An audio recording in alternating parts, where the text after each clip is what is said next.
Now, Julian Assange's mother has come out in full support of her son's decision to seek asylum in Ecuador.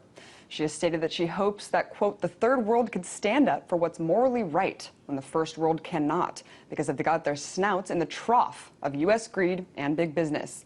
RT's Marina Dashi has the chance to question his mother about her son's decision. And is it too early to take such a drastic step? He hasn't even been questioned despite asking the Swedish government to do so for the last 2 years. Concern is, of course, that given the flagrant abuses of his human and legal rights in the Swedish case for 2 years, their refusal to adhere to their own police procedures and their own prosecutorial standards, that were he to go to Sweden, where he would be jailed straight away, uncharged and unquestioned, he would not have the opportunity then to seek political asylum. Well, you know, Ecuador has an extradition treaty with the United States. So even if Latin American state gives the green light and shelters your son, do you think he's going to be 100% safe there?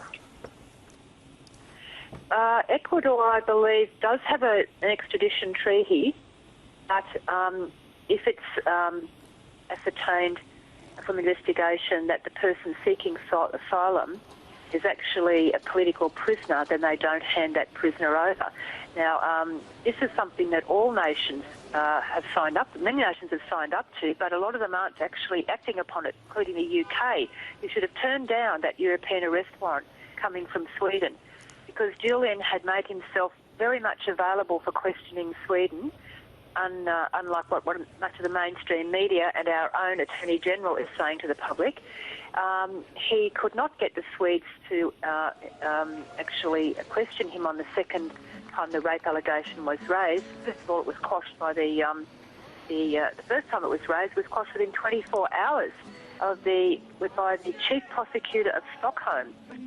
Woman SW said she'd been railroaded and refused to finish the interview and sign her statement.